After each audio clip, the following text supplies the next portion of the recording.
Saya sudah orang yang sangat kencang dan keras menurut saya bersuara dalam tugas saya sebagai gembala sidang, tapi kali ini pun saya duduk sambil gemetar, saudara, ketika beliau Pendeta Melhatok khotbah itu sangat menggentarkan dan sangat memberkati.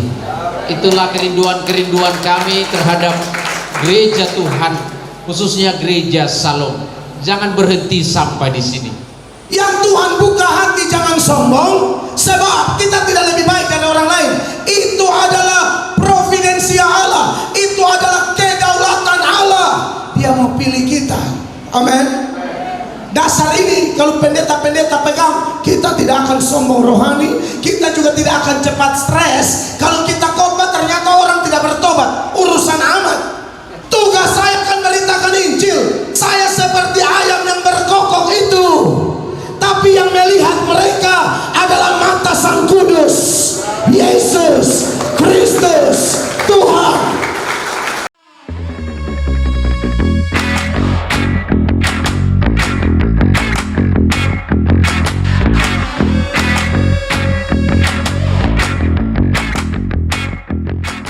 Baik, Bapak Ibu terkasih, Salom.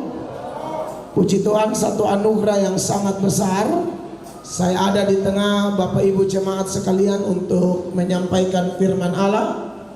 Saya mengucap syukur bahwa saya ada di sini karena kemurahan Tuhan.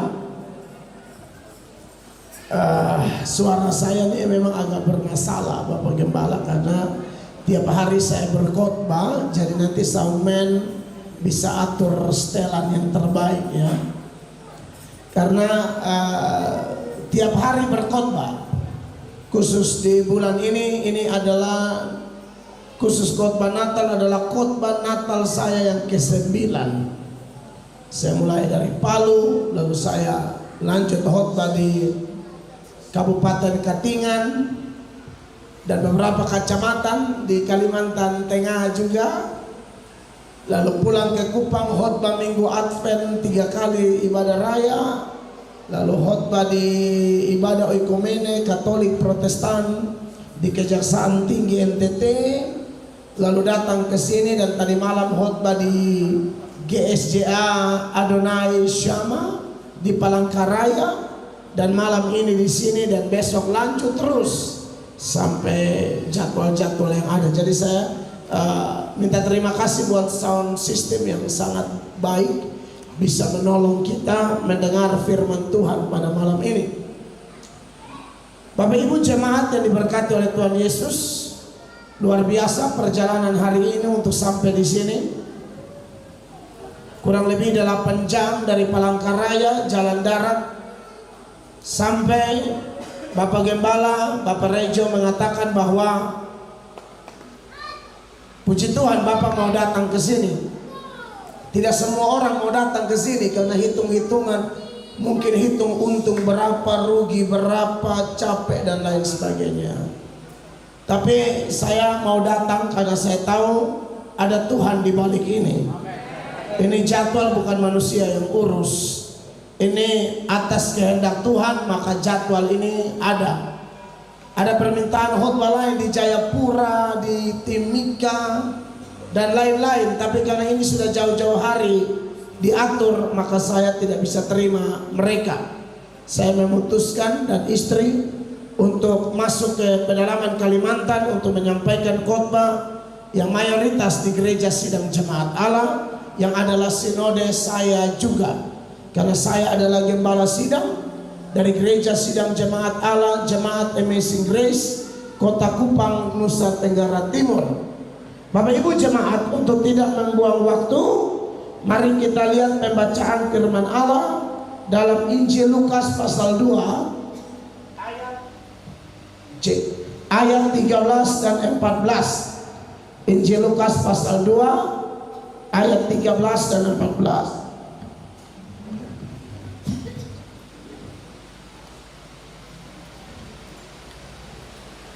Bapak Ibu mari perhatikan dua bagian ayat ini, lalu kita baca sama-sama 1, 2, dan 3.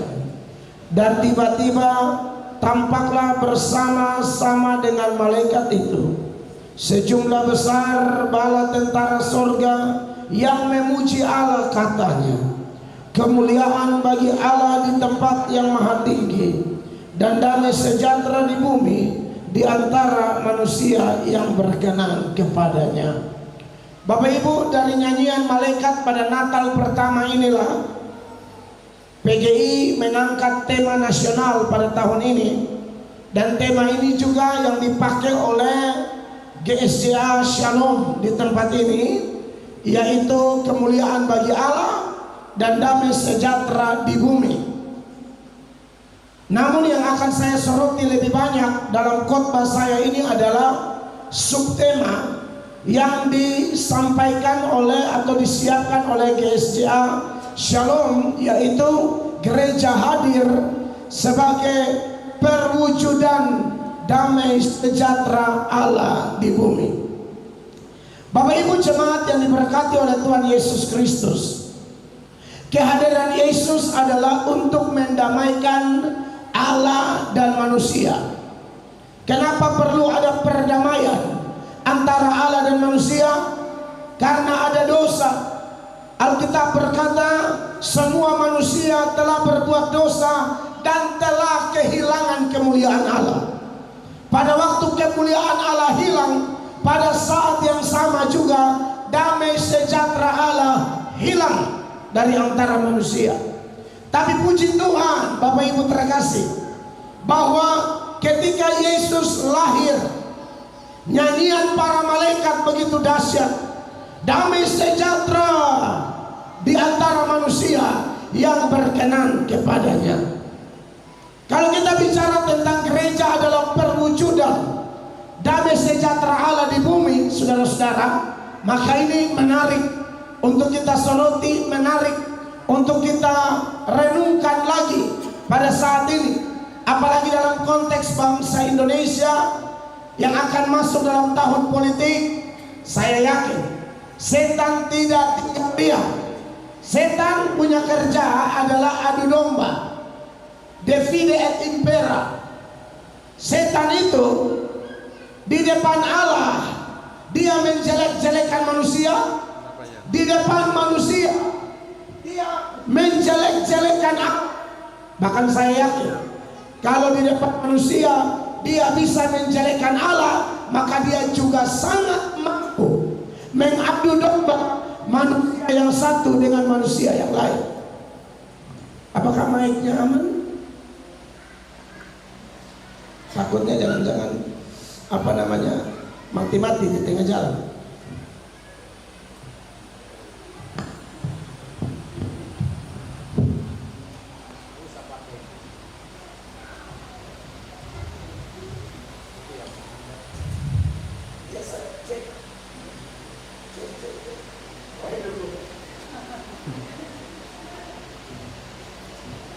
Oke. Baik, Bapak Ibu jemaat terkasih, bahwa setan kerjanya adu domba. Di hadapan Tuhan dia menjelek-jelekan Ayub.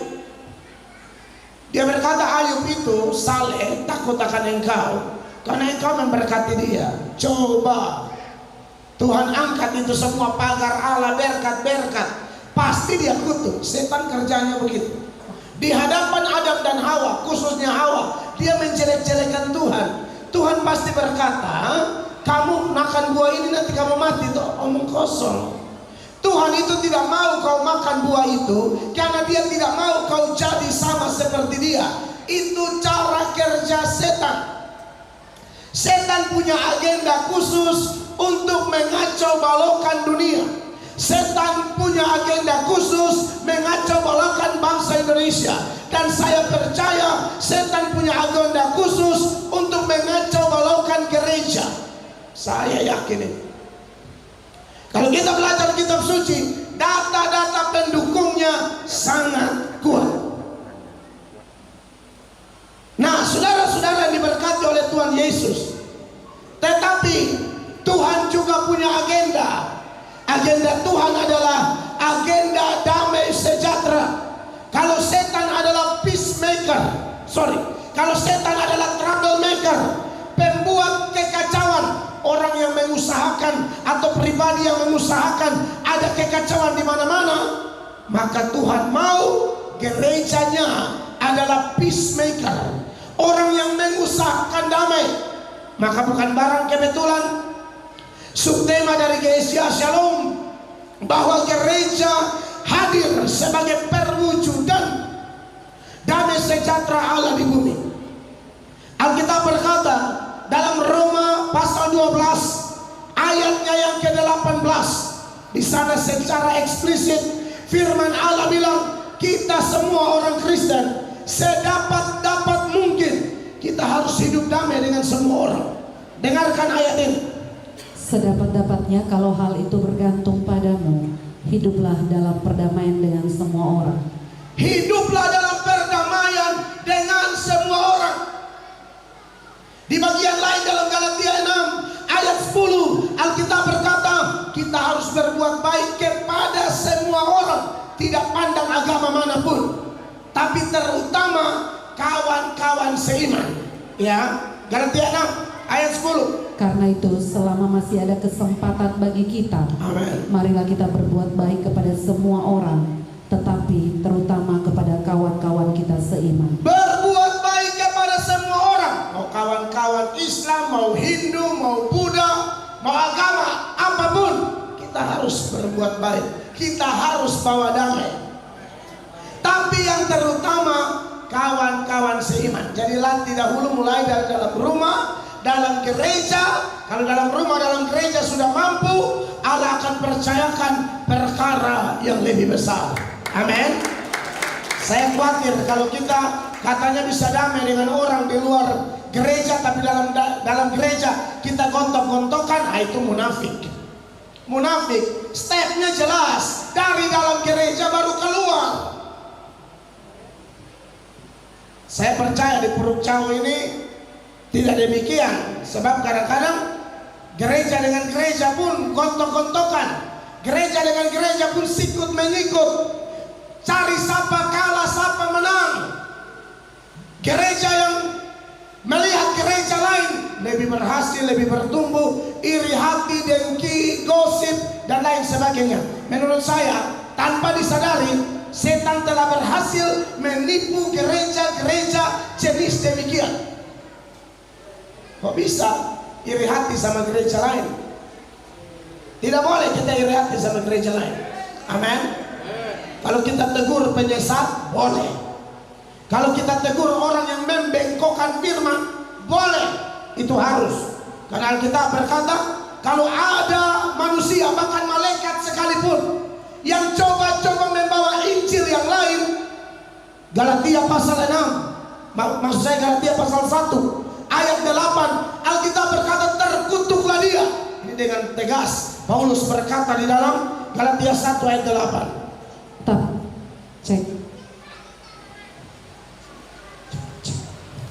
Tetapi sekalipun kami atau seorang malaikat dari sorga yang memberitakan kepada kamu suatu yang dengan Injil telah kami berikan kepadamu, terkutuklah ia. Terkutuklah ia, saudara-saudara. Jadi kekasih-kekasih Tuhan menarik bahwa sesama gereja tentu kita harus saling menguatkan. Kecuali ada yang bikin aneh-aneh, ya itu harus ditegur. Apalagi zaman sosial media sekarang, ya kadang-kadang orang menyesatkan orang melalui sosial media. Maka dia mesti tegur di media juga. Masalahnya sudah mempengaruhi banyak orang. Ada yang bilang tegur di bawah 4 mata, yang nggak nyambung dong. Dia bikin sesatnya di umum kok, tegurnya 4 mata bagaimana?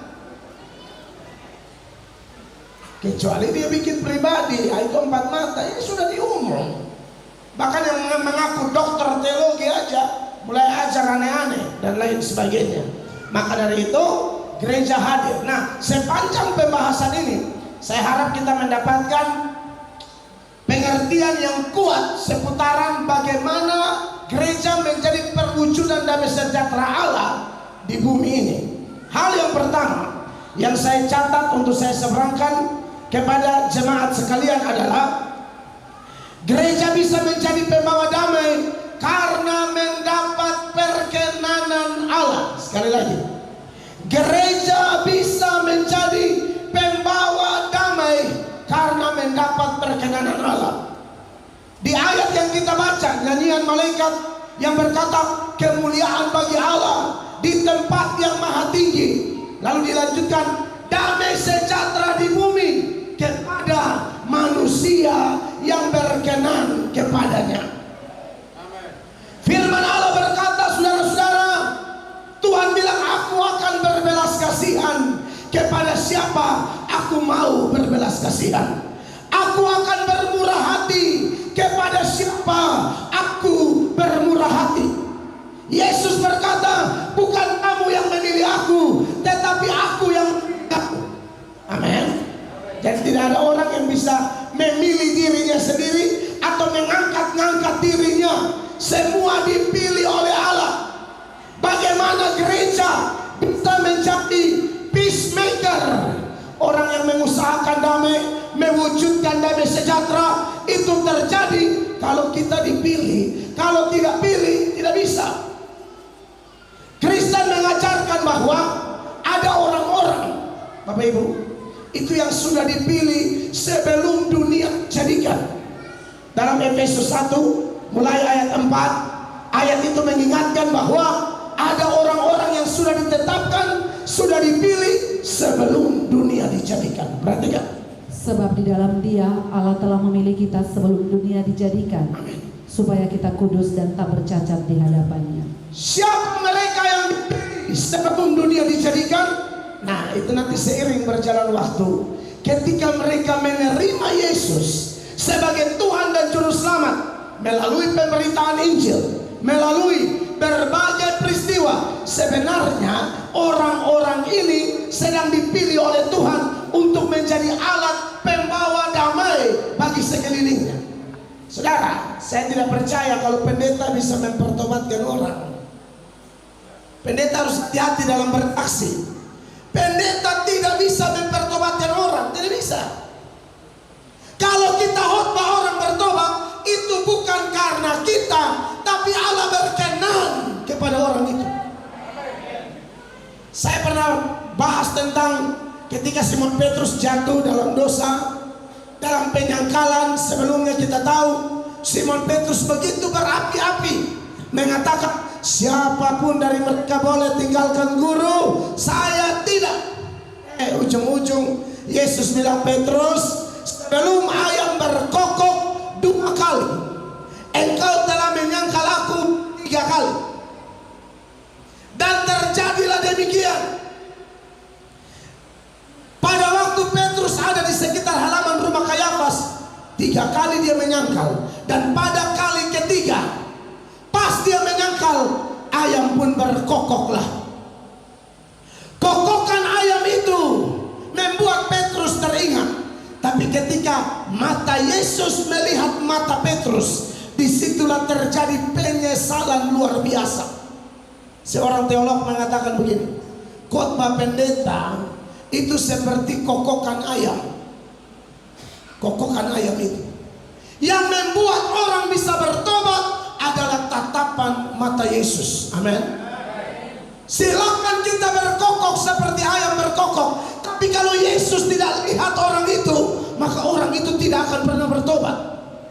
Paulus berkata, aku menanam, Apolos menyiram, tetapi pertumbuhan adalah urusan Allah.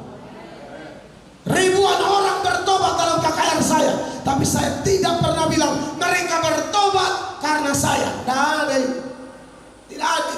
Itu kesaksian sombong. Tidak ada kita pendeta bisa mempertobatkan orang. Tidak ada. Pada waktu seorang perempuan namanya Lydia. Lydia ini dengar khotbah dalam Kisah Para Rasul pasal 16 ayat 14. Kenapa Lydia begitu penuh perhatian kepada khotbah Paulus? Alkitab berkata, Tuhan membuka hatinya. Paulus tidak bisa buka hati orang. Petrus tidak bisa buka hati orang. Yesaya tidak bisa buka hati orang. Apalagi cuma pendeta Melato tidak bisa buka hati orang. Pada waktu saudara mendengar khotbah dan hatimu terbuka, bersyukurlah, Allah membuka hatimu. Amin. Allah berkenan kepadamu karena Dia mau memilih siapa yang mau pilih. Ya, perhatikan Kisah Para Rasul 16 ayat 14. Seorang dari perempuan-perempuan itu yang bernama Lydia turut mendengarkan. Ia seorang penjual kain ungu dari kota Tiatira yang beribadah kepada Allah. Terus Tuhan membuka hatinya, garis baik, Tuhan membuka hatinya sehingga ia memperhatikan apa yang dikatakan oleh Paulus. sehingga ia memperhatikan apa yang dikatakan oleh Paulus. Sebaliknya, kalau ada orang yang dengar khotbah tapi tertutup terus, memang Tuhan tidak buka hatinya. Yang Tuhan buka hati jangan sombong, sebab kita tidak lebih baik dari orang lain. Itu adalah providensia Allah, itu adalah kedaulatan Allah. Dia mau pilih kita. Amin. Dasar ini kalau pendeta-pendeta pegang, kita tidak akan sombong rohani, kita juga tidak akan cepat stres. Kalau kita khotbah ternyata orang tidak bertobat, urusan amat. Tugas saya akan beritakan Injil. Saya seperti ayam yang berkokok itu, tapi yang melihat mereka adalah mata Sang Kudus, Yesus Kristus Tuhan. Saudara-saudara, saya akan buktikan lagi dengan data-data yang lain bahwa memang itu adalah pekerjaan Tuhan.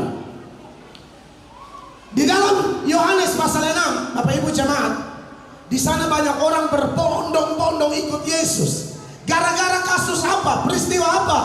Yesus rubah 5 roti 2 ikan. Yesus kasih makan 5.000 orang laki-laki, belum tercatat perempuan dan anak-anak. Mungkin jumlah totalnya antara 12.000 sampai 20.000 orang. Yang namanya lihat mujizat, orang pasti mau.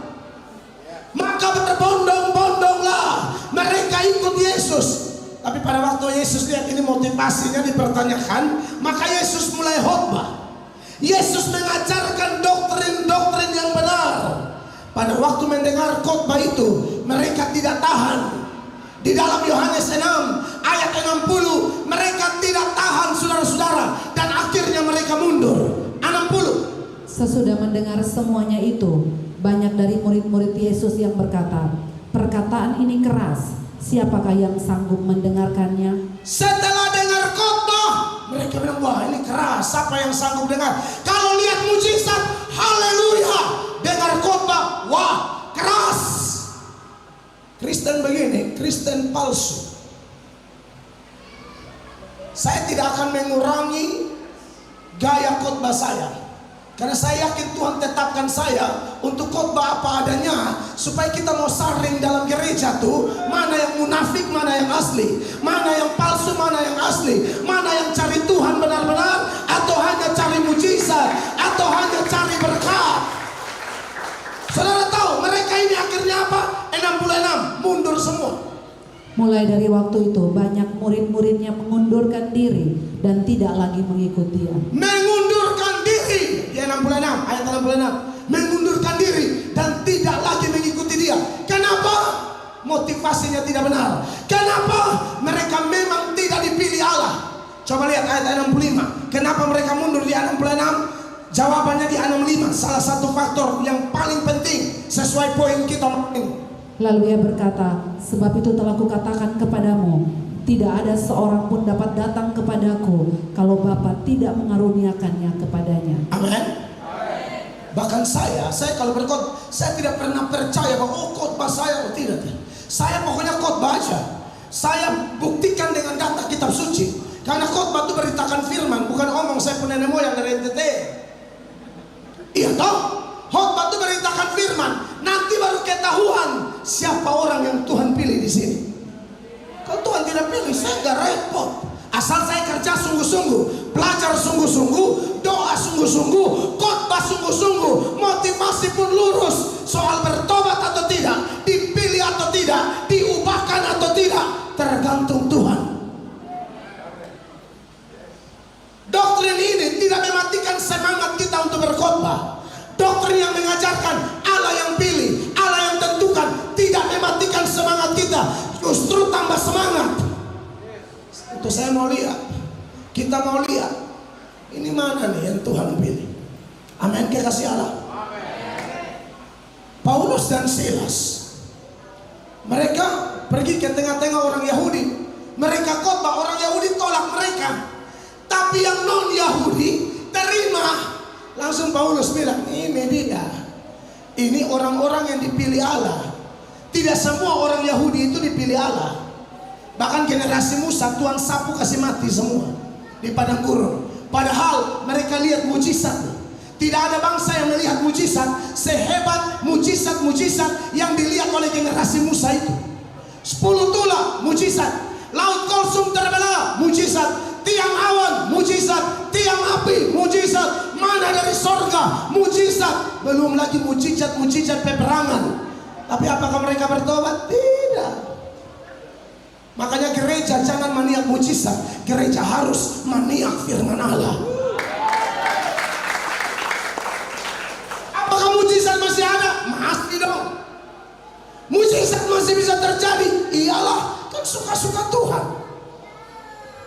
Tapi masalahnya mujizat dibanding dengan firman, firman memiliki superioritas, keunggulan yang luar biasa. Amin, Bapak Ibu. Paulus dan Silas khotbah dalam Kisah Para Rasul pasal 13 ayat 47. Ya, di sana orang-orang Yahudi tolak, tapi orang non Yahudi yang telah dipilih Allah sebelum dunia dijadikan menjadi percaya. Kenapa mereka percaya? Karena mereka sudah ditentukan dari semula. Seturut Efesus yang saya baca tadi. Tapi seturut skenario Allah, ada waktu di mana orang yang dipilih ini kemudian menjadi percaya. Perhatikan ayatnya.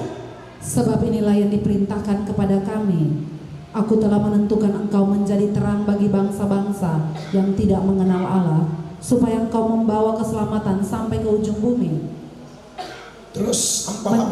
Mendengar itu bergembiralah semua orang yang tidak mengenal Allah. Mendengar itu bergembiralah semua orang yang tidak mengenal Allah. Istilah Yahudi bilang orang kafir, di luar umat Allah. Tapi mereka gembira. Lalu apa? Dan mereka memuliakan firman Tuhan. Memuliakan firman Allah kemudian. Dan semua orang yang ditentukan Allah untuk hidup yang kekal. Garis bawahi. Dipercaya. Dan semua orang yang ditentukan Allah untuk hidup yang kekal menjadi apa? Berarti jelas, bukan Paulus dan Silas, tapi mereka ditentukan Allah. Walaupun dulu kafir, walaupun dulu tidak kenal Allah, tapi ditentukan Allah untuk percaya. Makanya kalau bilang gereja adalah kehadiran gereja bawa damai sejahtera, itu benar. Tapi gereja yang mana? Gereja yang mendapatkan perkenanan Allah. Karena nyanyian malaikat itu mengatakan damai sejahtera di bumi bagi manusia yang berkenan kepadanya. Bukan seada-adanya manusia. Saya yakin tidak semua manusia dipilih. Makanya Tuhan siap neraka. Amin. Neraka harus ada penghuni dong. Oh iya dong. Amin. Nah makanya kita nih beritakan Injil, nanti mau lihat ini penghuni mana nih yang ada di sini. Saya tidak tahu, kan saya tidak menghakimi. Saya cuma sampaikan firman, nanti lihat hasilnya. Kita menuai penghuni surga, atau justru kita melihat penghuni neraka semakin kepala batu. Kan begitu berkhotbah. Itu yang membuat saya kalau khotbah saya tidak akan jaga perasaan manusia. Saya memilih jaga perasaan Allah. Karena kalau jaga perasaan manusia, itu bukan hamba Kristus. Itu namanya hamba perpuluhan. Bukan hamba Kristus. Galatia 1 ayat 10. Itu ayat Paulus bilang, bagaimana sekarang? Aku mau mencari kesukaan Allah atau kesukaan manusia? Kalau aku masih mau mencoba mencari kesukaan manusia, sesungguhnya aku bukan hamba Yesus. Perhatikan ini ayat. Jadi bagaimana sekarang? Adakah ku cari kesukaan manusia atau kesukaan Allah? Ya. Adakah ku coba berkenan kepada manusia? Sekiranya aku masih mau mencoba berkenan kepada manusia, maka aku bukanlah hamba Kristus. Maka aku bukanlah hamba Kristus. Makanya pendeta khotbah harus cari aman. Cari aman dengan siapa? Cari aman dengan Bapa. Jangan cari aman dengan pejabat. Jangan cari aman dengan manusia-manusia yang dari tanah kembali ke tanah itu. Cari amanlah kepada Dia. Dia yang gak ada matinya. Allah cipta langit dan bumi. Amin. Yeskiel 33 ya, mulai ayat 7. Tuhan bilang sama Yeskiel, saya ngomong apa kau harus omong. Kalau saya ngomong kau tidak omong, dan ternyata itu orang mati, saya tuntut nyawanya dari kau. Tapi kalau kau sudah ngomong dia tidak bertobat, ya sudah. Adik-adik duduk di bawah aja. Singar duduk di bawah. Tolong ya, supaya jangan bercerita ya, duduk di bawah. Silakan. Oke, terima kasih. Saya sudah lirik dari tadi. Ini waktu Tuhan. Saya khotbah tidak boleh ada orang di belakang supaya aman. Ulang. Kalau kau tidak ingatkan ada apa-apa dengan dia, kau yang tanggung jawab. Baca ini ayat Bapak Ibu terkasih. Yeskiel 33 mulai ayat 7. Yeskiel 33 ayat 7. Dan engkau anak manusia, aku menetapkan engkau menjadi penjaga bagi kaum Israel. Ya. Bila mana engkau mendengar suatu firman daripadaku, peringatkanlah mereka demi namaku. Betul. 8. Kalau aku berfirman kepada orang jahat, hai orang jahat, engkau pasti mati, dan engkau tidak berkata apa-apa untuk memperingatkan orang jahat itu supaya bertobat dari hidupnya, maka apa? Orang jahat itu akan mati dalam kesalahannya, tetapi aku akan menuntut pertanggungan jawab atas nyawanya daripadamu. Tapi aku akan menuntut pertanggungan jawab nyawanya dari atas. Jadi kami tanya khotbah aja. Yang tukang selingkuh bertobat, contoh ya. Yang ada perempuan simpanan bertobat. Yang ganggu laki orang bertobat. Anak muda yang pacaran tidak kudus bertobat.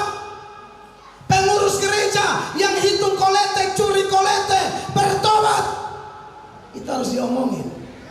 Karena nanti Tuhan tanya, saya utus kau jauh-jauh dari Kupang Palangkaraya ke Puruk Jauh itu, kau omong apa? Itu nanti ditanyai. Kau pikir saya utus kau ke sana untuk show rohani? Saya utus kau ke sana untuk beritakan Injil. Amin. Tegur mereka yang malas baca Alkitab. Tegur mereka yang malas berdoa. Tegur mereka yang tidak hormat gembala. Harus diingatkan itu.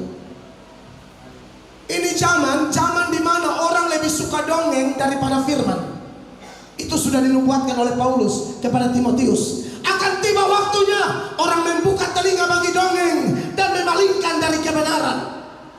Tapi kamu tetaplah beritakan Injil. Baik atau tidak baik waktunya, nyatakan apa adanya. Amin, Bapak Ibu. Tapi bagaimana kalau kita sudah nyatakan dan dia tidak bertobat? 9. Tetapi jikalau engkau memperingatkan orang jahat itu supaya ia bertobat dari hidupnya, betul, tetapi ia tidak mau bertobat, ia akan mati dalam kesalahannya, tetapi engkau telah menyelamatkan nyawamu. Dia mati tapi kau lolos. Dia mati tapi kau lolos. Saya sudah di blacklist di mana-mana, khususnya di pemerintahan. Karena saya hantam tuh semua tuh tukang korupsi, pencuri, bersina semua, saya lipat semua. Saya dengan rekan saya, Pater Bernard, seorang dari Katolik, dia sudah meninggal. Kami berdua kalau khotbah lu habis. Kami tidak akan pusing siapapun di situ. Almarhum Pater Bernard itu orang tua saya, kakak saya. Oh, saya belajar dari dia sudah meninggal. Sekali dia khotbah, pejabat bilang amin. Ini Pater Bernard, teman saya. Dia khotbah, pejabat bilang amin, langsung dia ngomongin, ini amin omong kosong. Karena saya sudah cek, saya tanya dia buat sesuatu, dia tidak buat, tapi dia amin paling besar, penipu nih. Oh, ngeri banget dia. Dari dia saya belajar. Dia bilang, adik, kita tidak bisa main aman, adik. Kita tidak bisa jaga perasaan orang, adik. Kita harus jaga perasaan Tuhan Allah. Maka kalau ada acara Natalan pemerintah, pas mereka usulkan, bagaimana kalau Melatok? Mereka bilang coret itu nama. Itu nama tidak boleh ada di sini. Bikin kacau saja. Dia datang khotbah tidak ngomong lain, dia ngomong itu saja. Iya, karena itu juga yang kau masih buat. Kalau kau tidak buat, tidak perlu tersinggung dong. jahat kok. Kalau kau tidak pelaku, buat apa kau tersinggung? Mereka punya mau itu pengkhotbah datang main lawak, bikin lucu-lucu. Iman tidak bertumbuh dari lucu-lucu. Kalau mau main lawak, undang Cak Lontong, undang Sule, undang tim lapor Pak, itu pasti lucu. Atau undang komika stand up komedi. Jangan undang pendeta. Pendeta datang bicara firman, bukan lelucon firman. Amin, Bapak Ibu terkasih. Jadi jemaat yang diberkati oleh Tuhan Yesus Kristus, siapakah orang yang bisa membawa damai? Orang-orang yang mendapatkan perkenanan Tuhan. Ini yang membuat saya dan istri selalu bersyukur dapat kesempatan melayani. Dimanapun Allah beri kekuatan kami pergi. Karena kami tahu ya apa yang Yesus katakan dalam Yohanes 15 ayat 16 itu. Tuhan Yesus bilang pergi. Ya aku yang memilih kamu, bukan kamu yang memilih aku. Aku memilih kamu supaya kamu pergi dan menghasilkan buah, dan buahmu tetap. Perhatikan. Bukan kamu yang memilih aku. Bukan kamu yang memilih aku, kata Yesus. Tetapi akulah yang memilih kamu. Bukan Mel Atok yang pilih Tuhan Yesus. Tuhan Yesus yang pilih Mel Atok. Saudara tahu latar belakang saya? Saya ini preman. Saya ini ditangkap polisi berkali-kali karena tusuk orang. Bahkan saya tusuk orang di hari Minggu di depan gereja 10 tusukan. Sampai orangnya sudah berteriak, Tuhan Yesus tolong, tapi saya tusuk terus. Lalu saya yang kotor ini, yang masuk keluar sel ini, yang masuk ke pertahanan ini, Yesus yang maha kasih, Yesus yang maha murah, memilih preman ini, mengubahkan saya, bawa masuk di sekolah teologi, nanti saya jadi pendeta di GSJA. GSJA hanya alat Yesus yang pilih Melato, ya, dan hamba-hamba Tuhan yang lain. Yesus yang pilih kita, Pak. Yesus pilih untuk apa? Ini ayat bilang apa? Pergi. Dan aku telah menetapkan engkau supaya kamu pergi dan menghasilkan buah. Yes. Dan buahmu itu tetap. Dan kalau sudah dapat buah, buah itu tetap. Tetap maksudnya kalau ada di tangan Yesus, tidak ada yang bisa rampas dia. Dan tidak ada yang bisa rampas dia. Makanya Bapak Ibu terkasih, jadi Kristen tapi tidak pernah bawa damai, saya sinyalir Anda bukan orang pilihan. Kok jadi Kristen, nama ada di gereja lokal, nama pun diambil dari Alkitab. Yosua lah, Matius lah, ya Pak Yosua ya, Lazarus, Maria, Orpa, Ruth, Rahab, Ribka, Esther. Tapi kelakuan wewe gombel. Iya dah. Kasihan kalau ada orang nama Ribka tapi WA suami orang, kasihan. Nama ambil dari Alkitab tapi WA suami orang jam 2 pagi, aku rindu kumismu. Wow. Lu pikir itu kumis pagar gereja?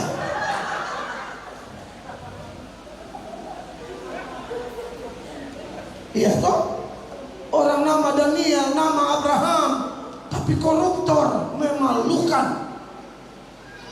Waktu kau kampanye jadi legislatif, kau pakai ayat-ayat di baliho sambil berkata bersama Allah kita lakukan perkara besar. Pas jadi bikin aneh-aneh, pendeta panggil, Tuhan panggil lewat pendeta tidak mau. Dia minta KPK yang panggil, dia minta kejaksaan yang panggil. Syukur-syukur kita panggil kamu. Amin. Ya jadi saya memang orangnya begitu. Saya lihat di YouTube sih, pokoknya firman tetap firman. Amin. Dikasih Allah. Yang kedua, pekerjaan membawa damai adalah pekerjaan terhormat.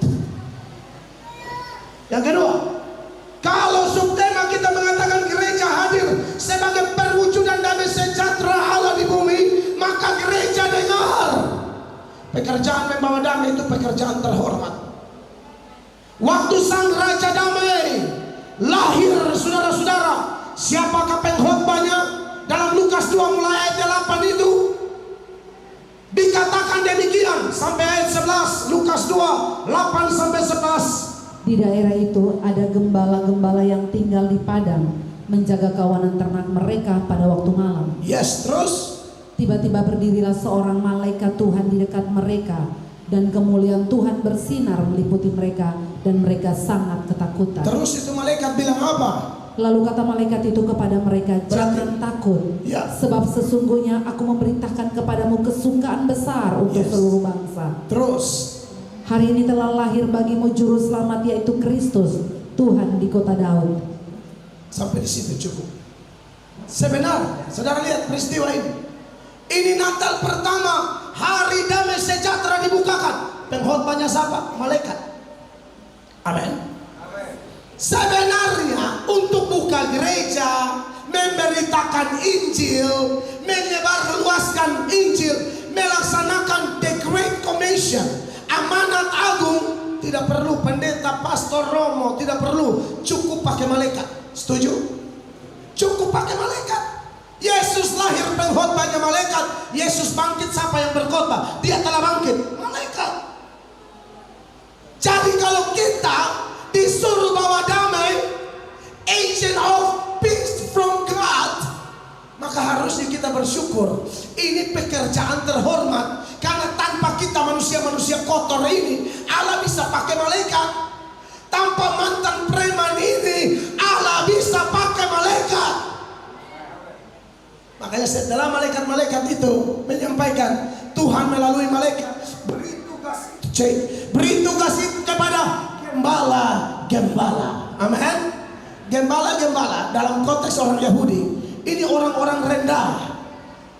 Sejarah mencatat, gembala itu tidak diizinkan memberi kesaksian di pengadilan, saking remehnya pekerjaan sebagai gembala. Tapi setelah malaikat, Tuhan pakai gembala-gembala.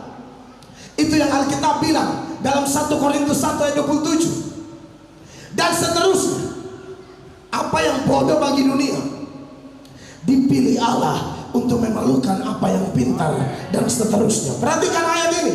Tetapi apa yang bodoh bagi dunia, Apa yang bodoh bagi dunia dipilih Allah untuk memalukan orang-orang yang berhikmat. untuk memalukan orang-orang yang berhikmat.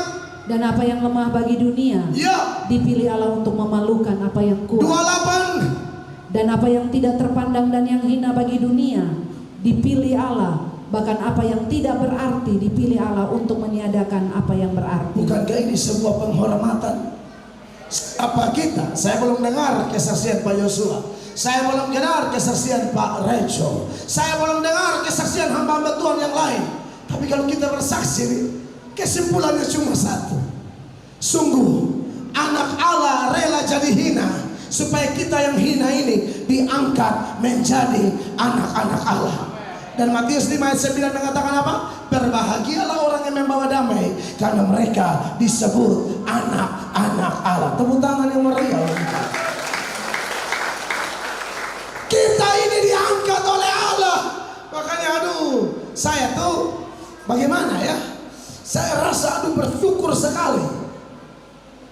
Lahir dari keluarga yang udah miskin, tidak tahu gereja, tidak pernah ke gereja. Bapak saya Katolik, mama saya Protestan. Ibadah Katolik kami welcome, ibadah Protestan kami welcome, main jalangkung juga kami welcome. Serius. Baru yang pimpin main jalangkung majelis dari gereja Protestan. Majelis begini, Mayor Jenderal Iblis. Ada orangnya, saya off the record, tapi ini pengalaman nyata, pengalaman pribadi. Jalangkung itu yang spidol bisa bergerak sendiri. Orang baru putar film jalangkung sekarang di bioskop. Rumah saya sudah ada jalangkung dari tahun 87. Benar-benar panggil minta angka. Katanya arwah kakek akan datang kasih angka. Spidol bergerak tulis 4 angka. Pas pasang salah. Kurang ajar juga ini setan. Kita udah susah pula nggak kasih yang benar. Di situ baru saya tahu setan itu pembohong.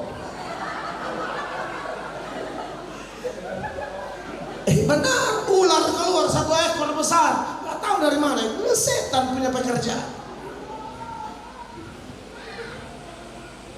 Tapi kemudian saya bertobat, saya menyerahkan diri, dan keluarga walaupun apa mereka mendukung, saya menyerahkan diri, baptis di GSA dan seterusnya. Mulai dari itu saya sekolah teologi dan sampai hari ini saya melayani Tuhan. Bapak Ibu jemaat, bukan siapa-siapa. Saya khotbah di sekolah saya di SMA Negeri 3. Sementara saya khotbah, guru nangis semua.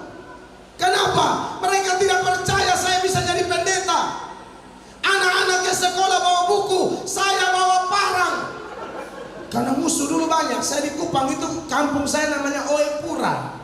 Ini kampung jahatnya minta ampun. Tempo itu tentara digebukin di situ, polisi digebukin di situ, orang dibunuh di situ, dan saya pelakunya. Ini mata saya ini anting semua, hidung leher semua ini anting.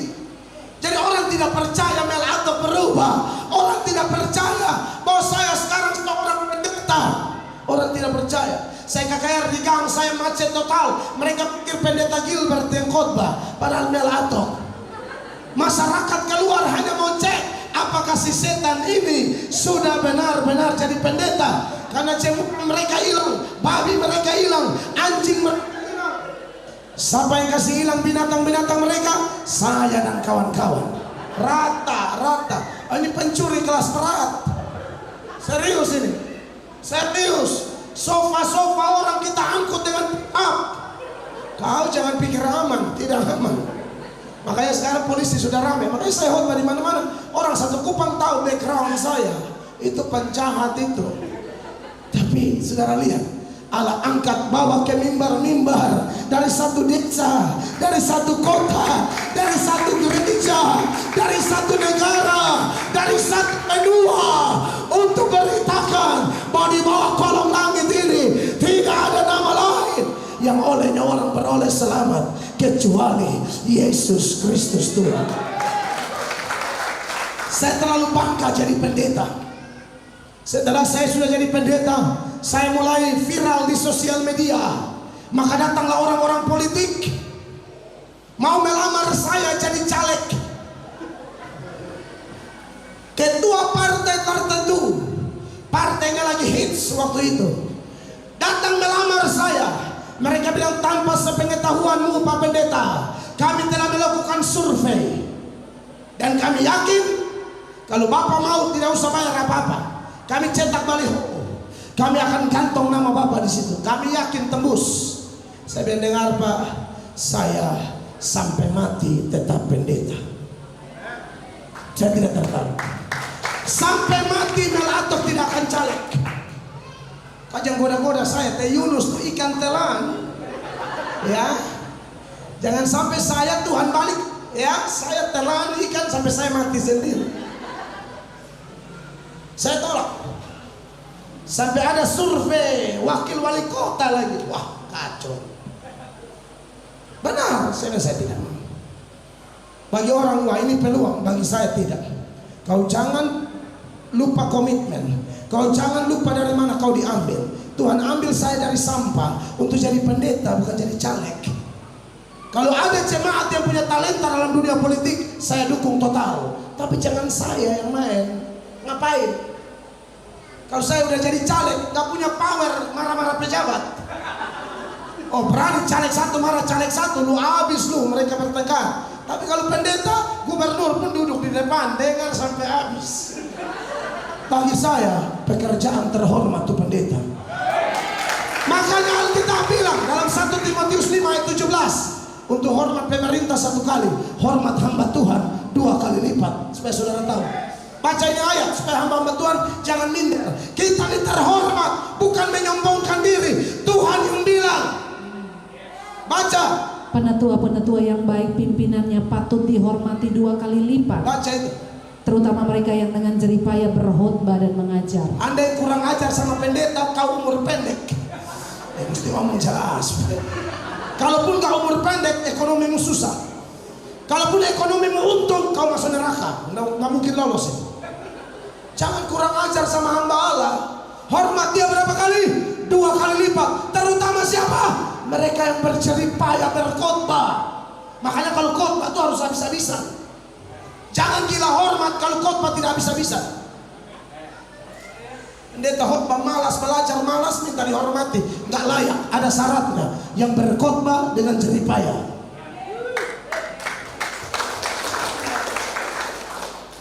Amin, kekasih Allah. 3. Beberapa wajah mencurigakan ya. 3. Tidak apa-apa. Ada yang kayaknya meminta stop. Tidak apa-apa. Pembalasan adalah hak Tuhan.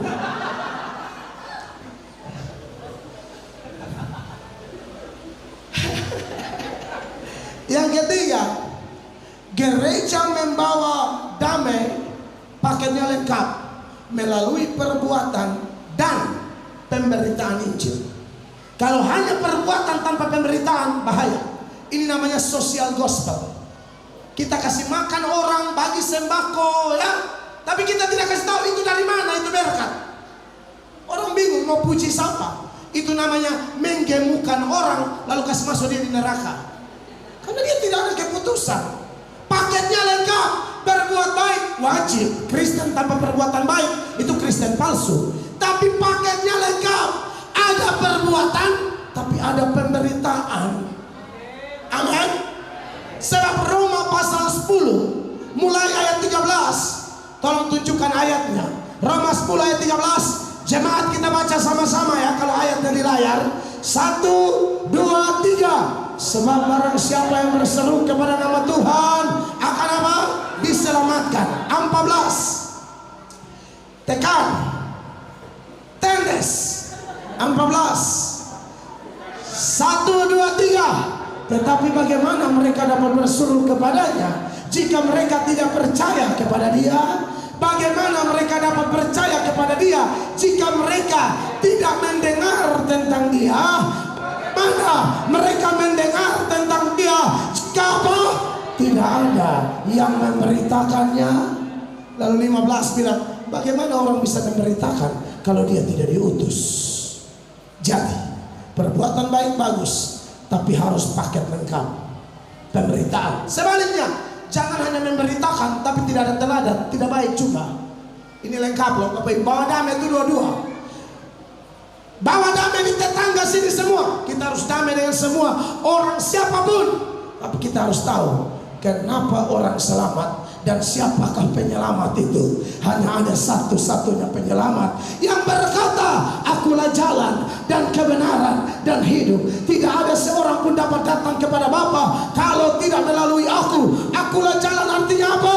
Di luar dia tidak ada jalan. Akulah kebenaran artinya apa? Di luar dia hanya ada kesalahan. Akulah kehidupan artinya di luar dia hanya ada kematian.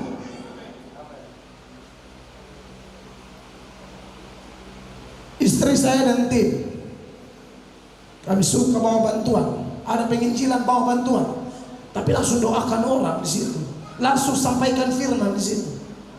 Soal dia terima tidak terima kan poin pertama sudah kita belajar.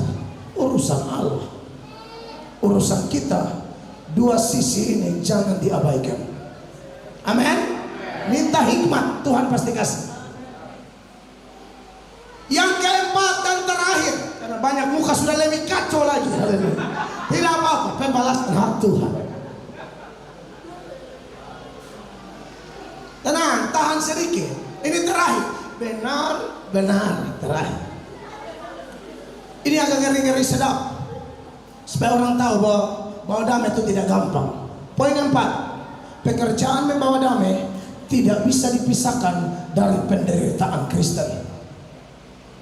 Ulang, pekerjaan membawa damai tidak bisa dipisahkan dengan penderitaan. Yesus bilang, siapa ikut aku, dia harus menyangkal diri dan pikul salib. Amin.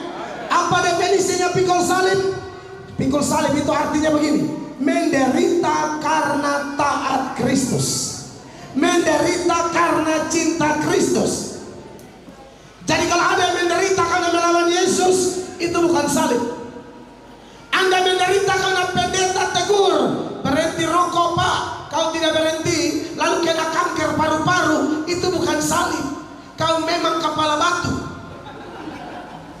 Kau usah pakai khotbah, di dos rokok juga udah tulis, pakai gambar lagi, ada orang leher lobang, betul toh? Baru ada iklannya? Dulu saya tidak begini, yang leher lubang. Tapi sekarang, halo sudah. Makanya kalau pendeta tegur pakai firman, dengar, sebelum Tuhan tegur pakai kemoterapi. Papa saya di kemo gara-gara rokok. Sorry to say, bapak-bapak di Kalimantan, di Puruk jauh. Karena Tuhan akan tagih saya mesti ngomong. Amin. Lambung rusak, usus pecah karena minum minuman keras, itu bukan salib.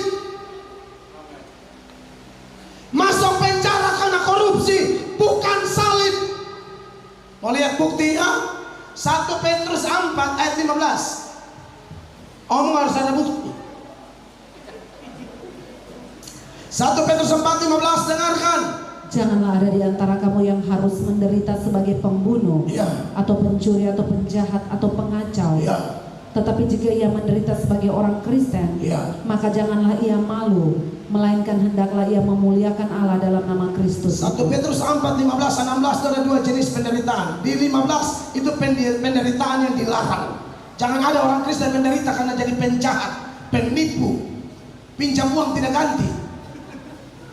Ketemu orang sengaja tidak kenal, lihat langit baru bintang kecil di langit. Bukan masalah bintang kecil, kau tidak ganti. Waktu pinjam kamu kayak pengemis, orang minta ganti kau yang kayak nyonya.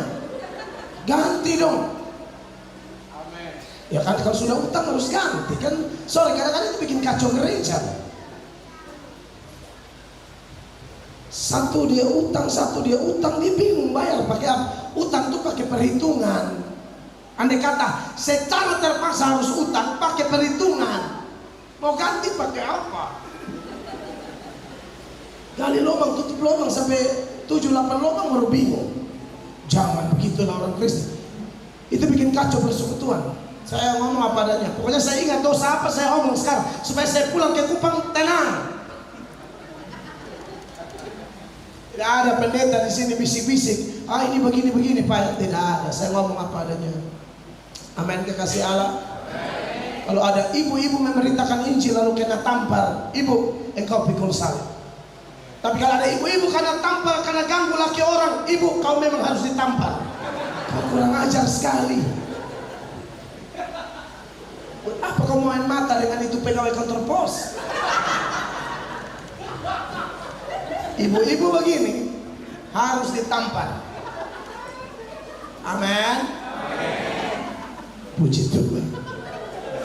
Tidak bisa, kita tidak bisa melayani tidak menderita. Saudara lihat yang tadi Matius 5 ayat 9 ya. Matius 5 ayat 9 tadi kan jelas.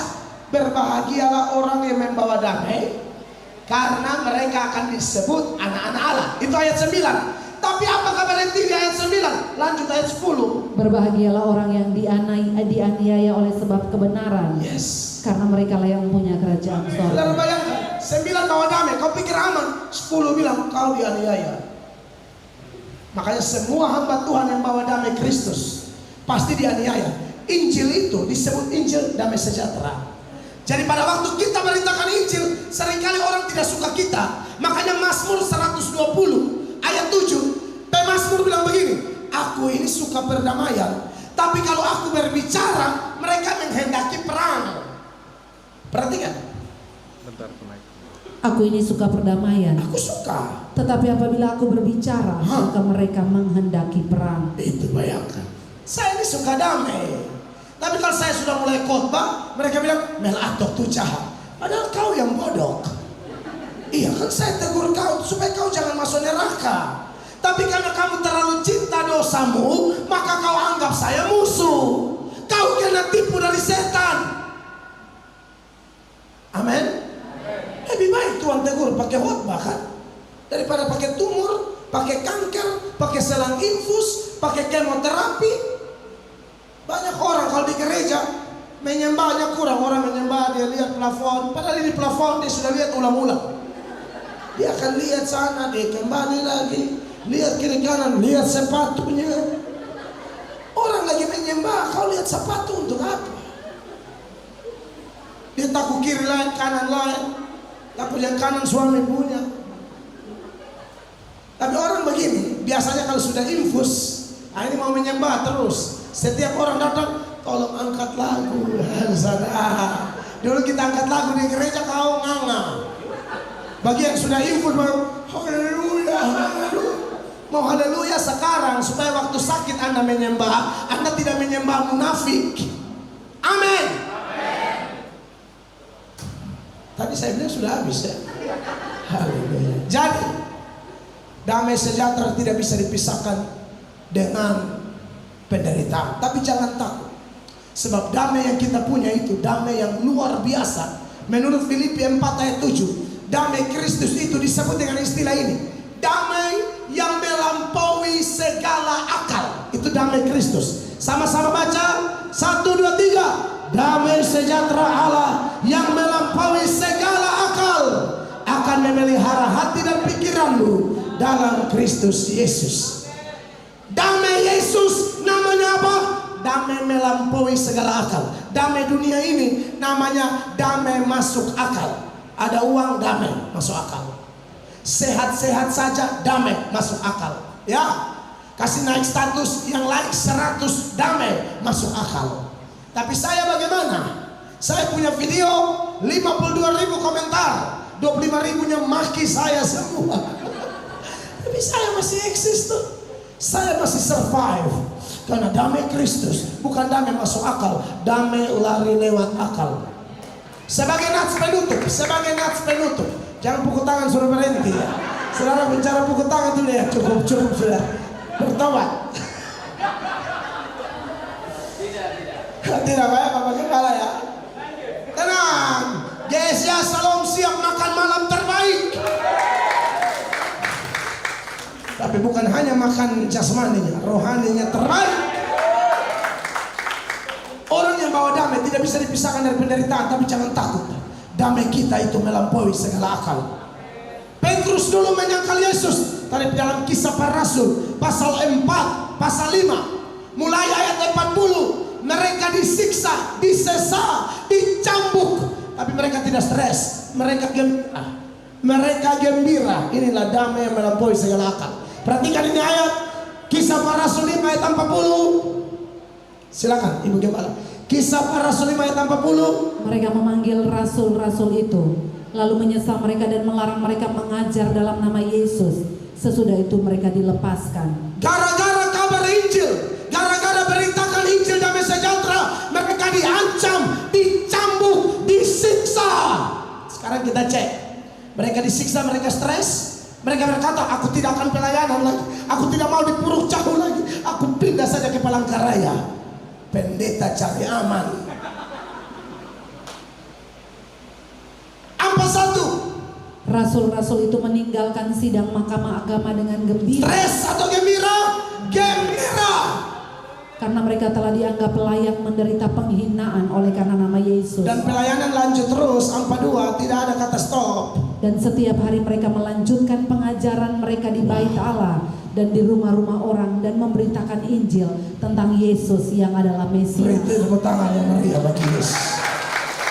Kita memang menderita, tapi jangan takut.